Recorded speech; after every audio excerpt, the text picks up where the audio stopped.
Welcome to my Monster Rancher 1 and 2 DX review. And go ahead and hit that like and subscribe button for more of my content. Thank you for joining me, Switchheads, and, well, basically, the thing about retro gaming is, well, sometimes the memories of which we have of them don't match up to, well, the actual nowadays gameplay, as in it's the same, but, you know, it was simpler times back then. Now, luckily enough, or unluckily enough, depending on your position on this, I've never played a Monster Rancher game before, so I'm coming into all of this, well, rather fresh, if you like.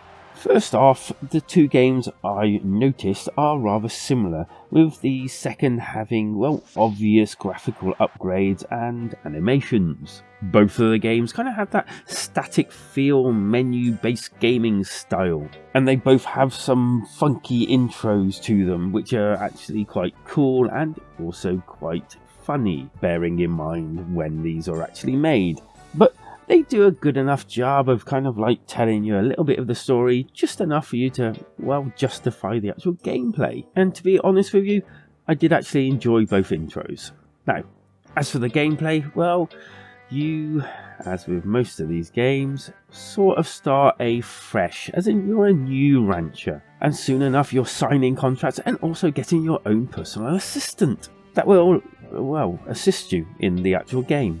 Then it's off to actually get your monster, and this can be done in several ways. There's like a market that you can go to, and there's also clever little things like if you're playing the second game and you've frozen your monster in the first game, you can transfer it over, which is pretty cool. That and the fact that you can name all your monsters, although that's kind of standard in some of these games anyway. I'm not going to go into great details of how you can get different monsters and from different places because, well, you'll figure that out yourselves.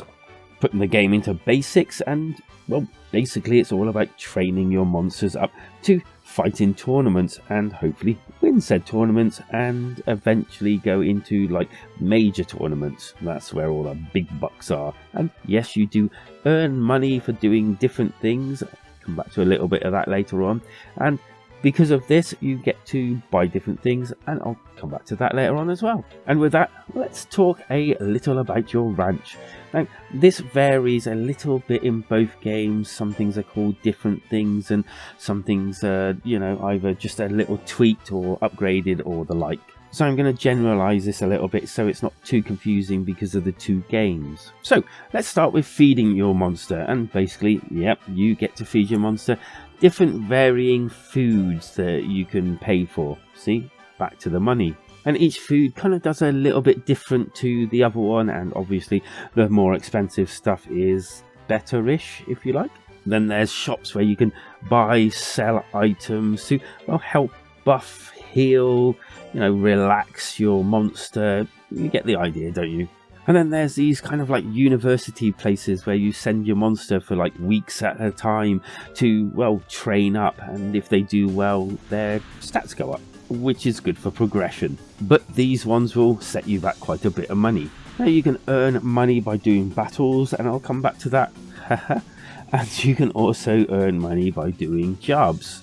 But the job has to be completed or done well enough, and, well, you either do it or you get a fail and you don't earn any monies. But for doing these right and correctly, well, you up the stats of the monster as well as earning those monies. And then there's challenges which you complete if done correctly again, and basically you earn stat boosts again, which, trust me, all of this comes in handy. And of course there's a rest mode, and very interestingly enough, and I found this really weird, when your creature does something wrong, you can either chastise it, which it makes this, well, really unhappy sound, and it kind of made me feel sad, and I didn't do it that many times to chastise him. But you can also compliment him, good job, and don't worry about it, and I presume that's what you're saying to it. And this kind of bonds the monster, I think, to you as well.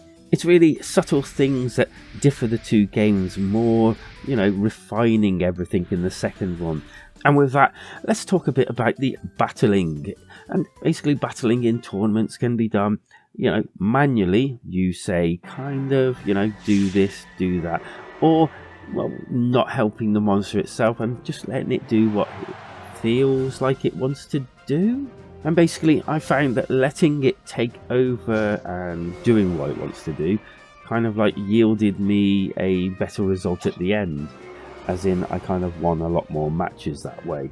And while the fighting was very basic, I kind of still actually found the fights fun, even like letting it do its thing.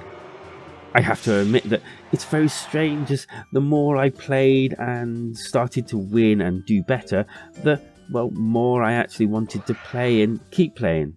No, actually, go figure. That's kind of a given, isn't it? As I said before, it's not really complicated, but saying that, there is a fair amount you can actually do here. And I did find the chatter, the talking boxes and all this sort of like stuff really quite entertaining. But I definitely think it's probably best played in chunks, as I think the prolonged play kind of made it feel a bit samey after a while. But the fact that you can have different monsters definitely added to the gameplay. The good. It's more in depth than it actually looks. Fans, I would really imagine, will love it.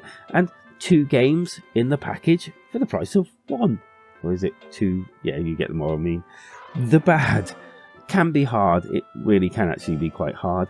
Can get a little bit samey and won't be really for everyone. Definitely think some people will give this a hard pass.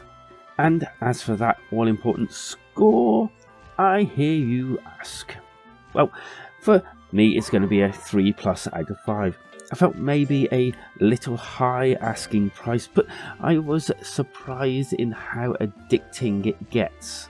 But as I mentioned before, I really do think that certain people are just going to literally look at this and not even bother looking about anything to do with the game. And that's my thoughts on Monster Rancher 1 and 2 DX. What are your thoughts? You got anything you want to say? Leave it down in the comments, that's where they belong. And as for my alternative, I'm going to go for Monster Harvest. Not exactly the same, but still a fun monster battling game. Do you have a better alternative? Again, leave it down in the comments, that is where they belong. And while you're in that area, why not hit that like and, if you haven't already, subscribe button. Come join us in our community Discord. We're like-minded people, and we just like to have a bit of banter there and chat about different things, normally about Nintendo Switch, because life is better when we switch together.